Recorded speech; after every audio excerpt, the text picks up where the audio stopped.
চলো বন্ধুরা, আজকে আমাদের স্কুলে খেলা এবং সেই জন্য আমি স্কুল মাঠে যাচ্ছি। আমাকে স্যার ডেকেছিল বলে, এবং গিয়ে দেখে অবশ্যই খেলা চালু হয়ে গেছে।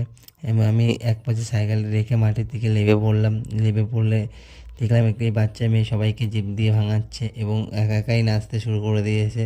এবং ওকে পাশ কাটিয়ে আমি স্যারের সামনে গিয়ে বললাম, এবং স্যার দেখলাম যে সবাইকে বুঝিয়ে দিচ্ছে যে আলু দৌড় কীভাবে খেলতে হয়, এবং সেইভাবে তারপরকে লাইন বাই লাইন দাঁড় করে দিল। এবং দেখুন, আলু দৌড় খেলা শুরু হয়ে গেছে এবং আলুটা রাখতে গিয়ে ভাইটা পড়ে যাচ্ছিলো এবং খুব স্পিডে দৌড়চ্ছে। দেখো ওই দুইজন, এবং এই পাশেও ছোটো ছোটো কতটা আছে, এবং ওই দেখো একদম একটুখানি।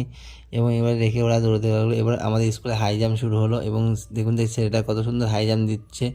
এবং ওই মেয়েটাকে হাই জাম্প দিতে দেরি করলো বলে স্যার বকতে শুরু করলো, ওকে বললো, এবং ওই মেয়েটা জাম্প দিতে গিয়ে দড়িতে আটকে পড়ে গেল এবং অনেকটা দেরি হয়ে গেছে বলে আমি বাড়ির দিকে রওনা দিলাম।